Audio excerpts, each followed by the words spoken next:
దేవుని యొక్క ఆలోచనలు ప్రత్యేకంగా ఉంటాయండి. మన ఆలోచనల కంటే దేవుని యొక్క ఆలోచనలు ప్రత్యేకమైనవి అనేటువంటి విషయాన్ని మీరు గమనించాలి. దేవాది దేవుడు కొంతమంది మరణం నుంచి తప్పించి ఆయన నామానికి ఆయన మహిమ తెచ్చుకుంటాడు.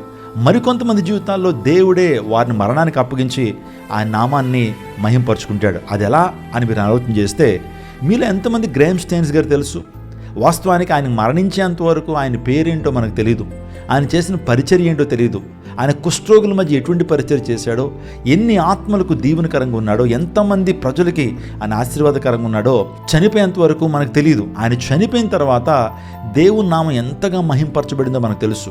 ఆయన చనిపోయిన తర్వాత తన భార్య గ్లాడీస్ వచ్చి, అందరిని నేను మనసారా క్షమిస్తున్నాను, నాలో క్రీస్తున్నారు కాబట్టి క్రీస్తు ప్రేమ నేను ప్రకటిస్తున్నాను చెప్పినప్పుడు ప్రపంచం అంతా నివ్వెరపోయిందండి. అంటే ఆయన మరణము ద్వారా దేవుని నామానికి మహిమ వచ్చింది. అలాగే కొంతమంది దేవుని సేవకుల్ని దేవుడు తన రాజ్యానికి త్వరగా పిలుచుకుంటున్నాడంటే వారి పట్ల దేవునికి ఒక ప్రత్యేకమైన ప్రణాళిక ఉంది. వారిని బట్టి ఆయన నామం మహింపరచబడాలన్నది దేవునికి ఉద్దేశం. కొంతమందిని అయితే మరణం నుంచి తప్పిస్తాడు. నిజంగా మరణ పంచుల దాకా వెళ్ళిపోతున్న దేవుని సేవకుల్ని రక్షించినటువంటి వారిని ఎంతమందిని మనం చూస్తాం.